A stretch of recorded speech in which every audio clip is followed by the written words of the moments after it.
¿Qué opinas sobre la relación del mundo rural con grandes animales como lobos y osos? Es que es muy vago lo que preguntas. ¿Hay momentos en que los lobos pueden ser un problema matando ovejas? Sí. Osos menos, ¿no? Osos. También una hija mía en Canadá vivía donde había osos. Simplemente había que cerrar con candado el contenedor de la basura, el de la composta, porque si no se metían los osos en la noche. Pero no lo sé y no creo que haya respuestas fáciles. Depende de la casuística. Por ejemplo, hay un ejemplo que creo que llama la atención en esto, y te lo digo porque aquí en Asturias hay un problema con los lobos, o dicen que hay un problema con los lobos. Una de las formas que se resuelve esto es cuando el gobierno paga las ovejas que se comen los lobos, pero luego entonces resulta que hay ovejas que no se comieron los lobos, pero te las cobran de todos modos. Lo de siempre. Pero es un equilibrio difícil para el que hay que buscar soluciones en cada caso, de acuerdo a la problemática de cada caso. Mira, hace unos 40 años los elefantes africanos estaban en franca extinción. Una preocupación mundial enorme. Salvemos al elefante.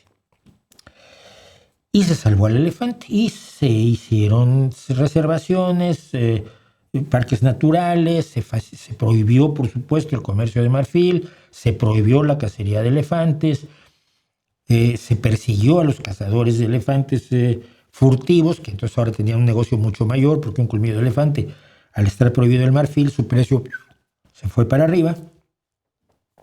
Hubo que gastar muchísimo dinero. Los países más pobres africanos que tenían elefantes tuvieron que gastar una enorme cantidad de dinero en guardias forestales que impidieran la cacería furtiva, y luego, cuando la había, perseguir, detener, encarcelar y meter en prisión, juzgar y meter en prisión a los cazadores furtivos, lo mismo que pasó con los gorilas en Okavango, y se logró, man. Fue buenísimo.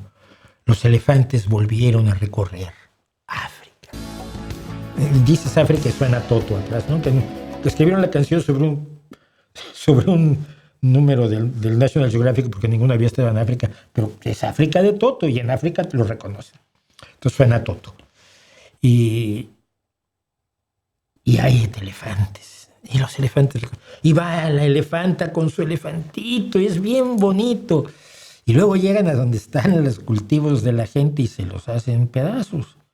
Y les rompen las cercas. Haz una cerca anti-elefantes, o sea, no es la muralla de Donald Trump. Es una cerca en serio para parar elefantes, pero tampoco hay presupuesto entre los pobres africanos, agricultores medianos o pequeños, ¿no? Entonces se meten y te rompen el cultivo o se lo comen.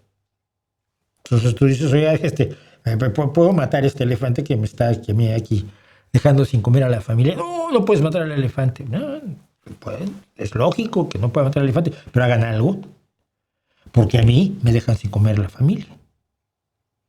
Porque esos puntos de encuentro pueden ser enormemente conflictivos, y ya lo han sido en el caso de los elefantes. Un éxito de la conservación que tuvo un efecto absolutamente imprevisto y grave para muchísimas personas muy humildes que viven de la agricultura familiar, de la agricultura a nivel primitivo, sin tecnología, sin maquinaria. No puedes decir que esa gente no tiene tantos derechos, al menos como los elefantes. Cada caso creo que debe abordarse. Y si quieren averiguo cómo se ha manejado el caso de los elefantes, pero cada caso debe abordarse casuísticamente, ¿no? Casuísticamente quiere decir que no es una solución general, sino caso por caso. Cada caso debe ser analizado y buscar la mejor solución para ese caso, en vez de meter la brocha gorda, que esa nunca funciona para muchísimas cosas.